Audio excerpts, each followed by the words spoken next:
All right, let's dig in. We're going deep on chaos gardening today. We've got these two articles from John Moore over at World Organic News, and they've really got me thinking differently about, how we grow food.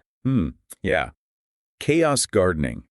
It's a really fascinating concept. It kind of turns the traditional approach, the carefully planned out garden, on its head.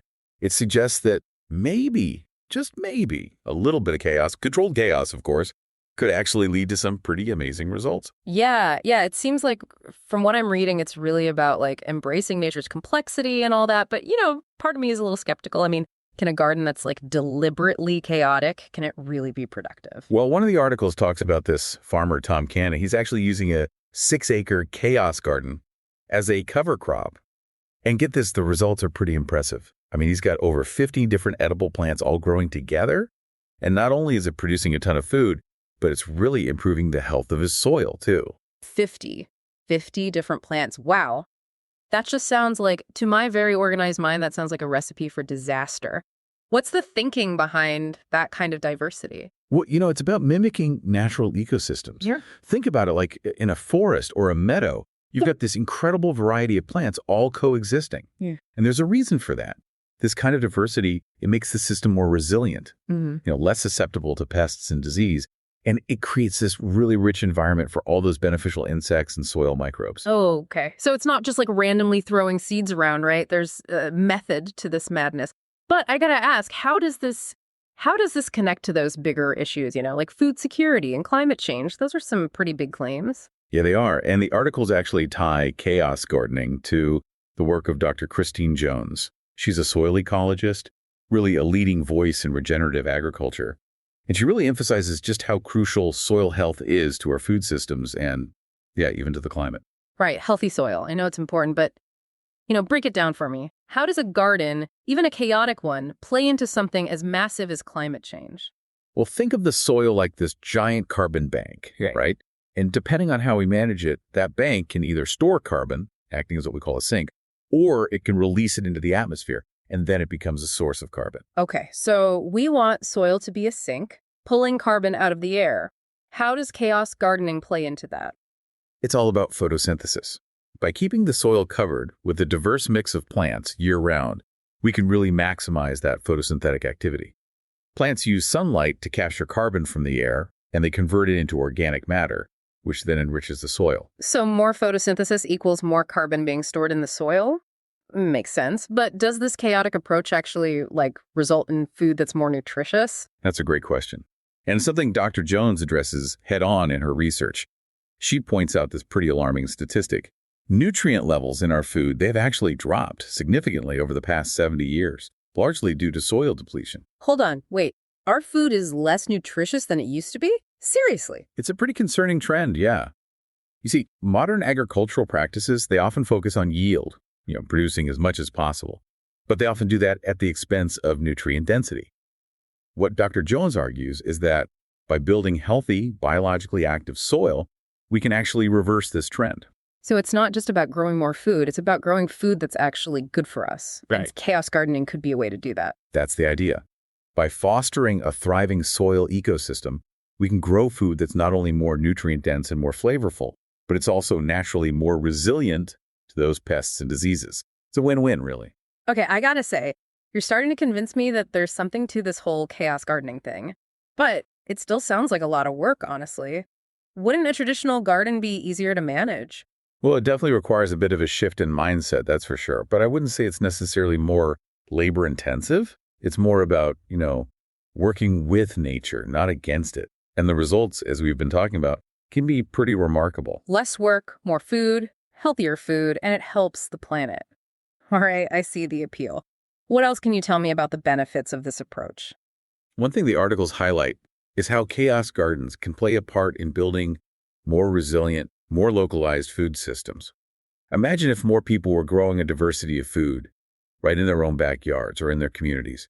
It could really be a game changer, especially in times of crisis, like, when those global supply chains get disrupted. Yeah, that makes a lot of sense. I mean, we saw how fragile that system can be back during the pandemic. So chaos gardening could be a way to increase food security at the local level. Exactly. And the benefits, they go beyond just food production, too. Chaos gardens, they attract beneficial insects, They create habitats for wildlife.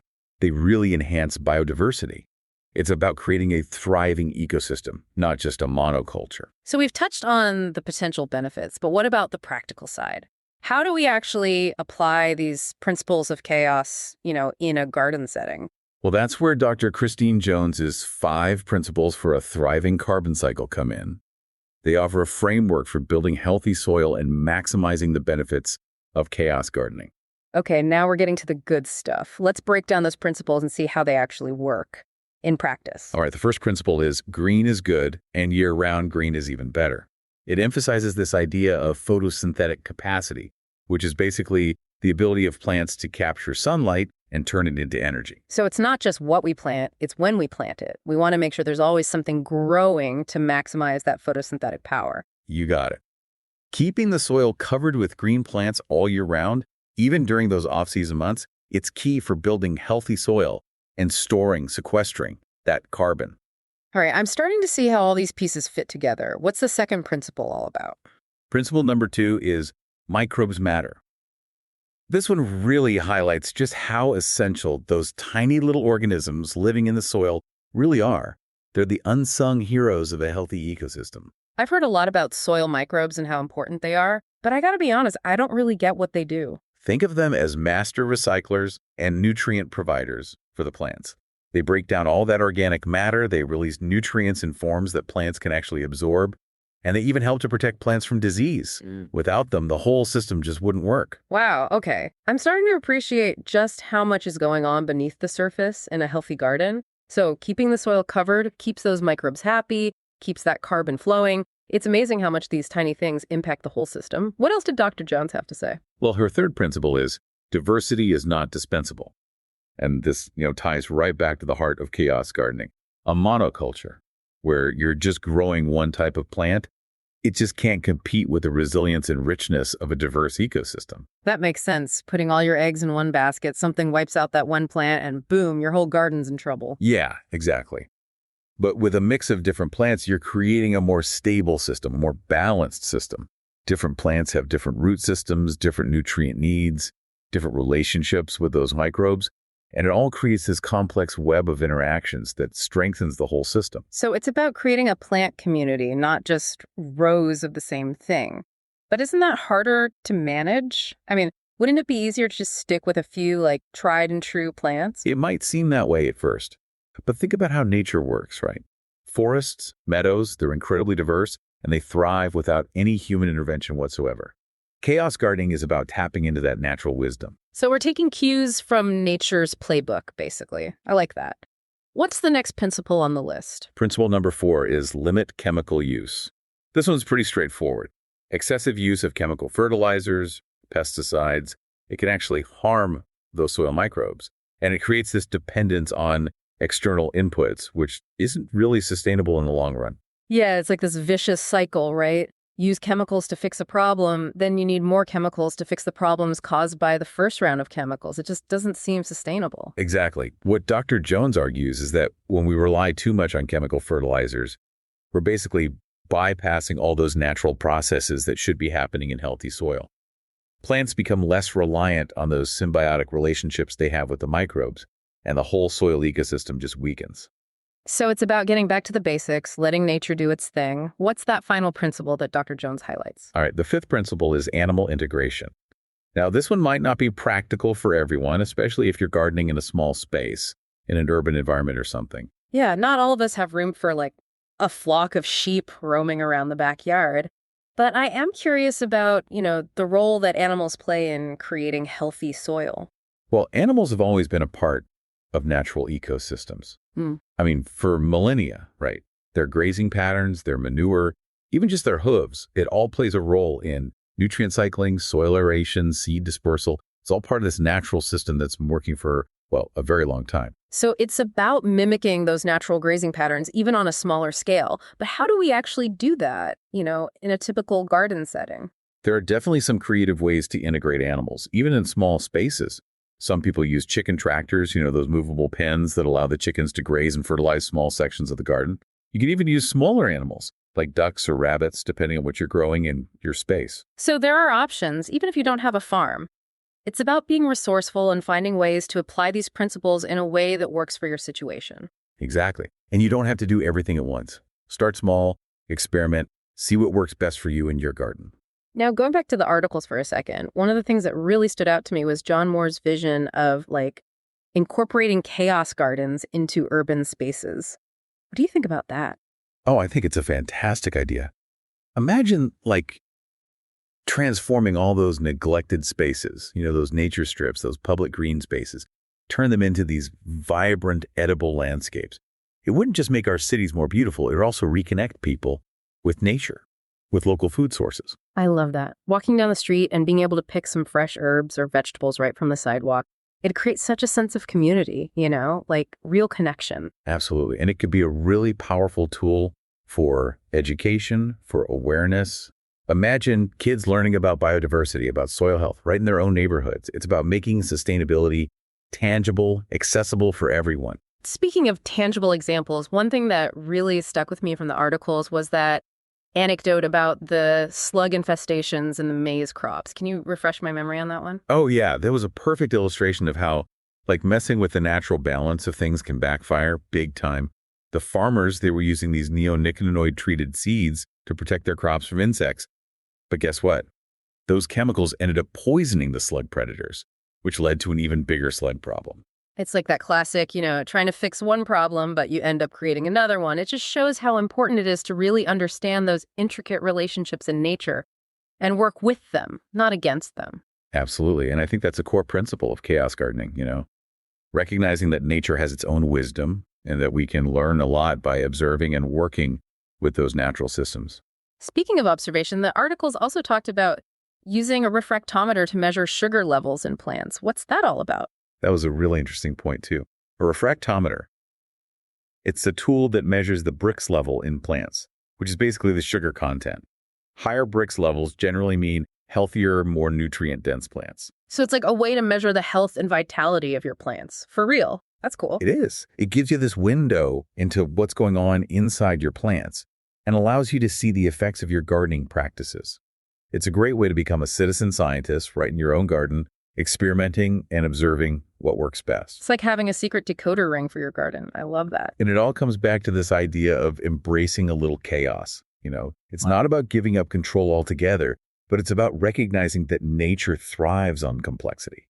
And we can actually get some pretty amazing results when we work with those natural processes, not against them. So finding that sweet spot between intention and letting nature do its thing, this whole deep dive has really got me thinking differently about how we approach gardening and how we relate to the natural world in general. It really has. It's been fascinating stuff. So after all this, what would you say are the key takeaways here? What should people be thinking about after listening to this deep dive? Well, I think one of the most important things to remember is that chaos gardening, it's not just this quirky gardening trend, right? It's really more of a philosophy. It challenges us to rethink how we relate to the natural world. It's about letting go of that need to control everything and recognizing that nature, it has its own intelligence, its own wisdom even. Yeah, it's about recognizing that interconnectedness of, everything, the soil, the plants, the insects, even us. We're all part of this big web of life. Exactly. And I think what's really exciting about chaos gardening is that it shows us that, by working with nature, we can actually create systems that are more productive, more resilient, ultimately more beneficial for everyone. So it's not about going back to some idealized past. It's about finding ways to integrate these ancient principles, into our modern lives. And it all starts with something as simple as our gardens. Absolutely. Our gardens, they can be these incredible laboratories.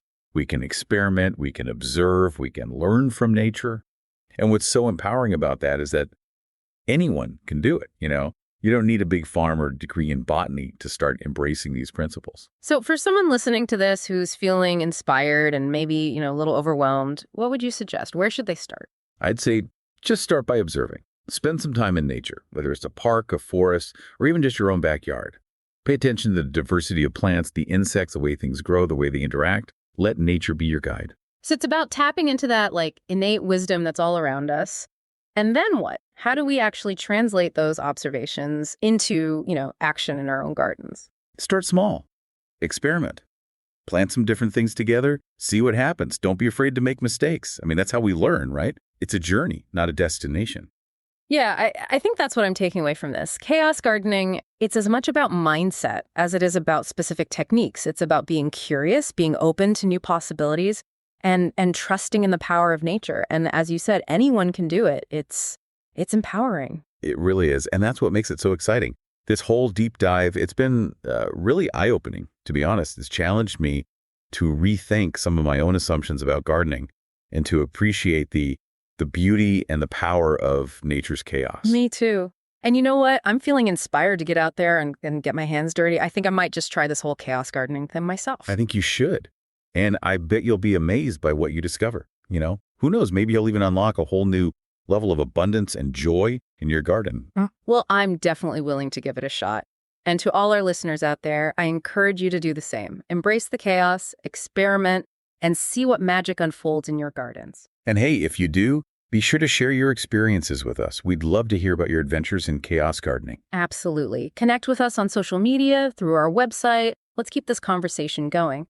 And until next time, happy gardening, everyone. This has been a JM Podcasting Services production. Link in the show notes.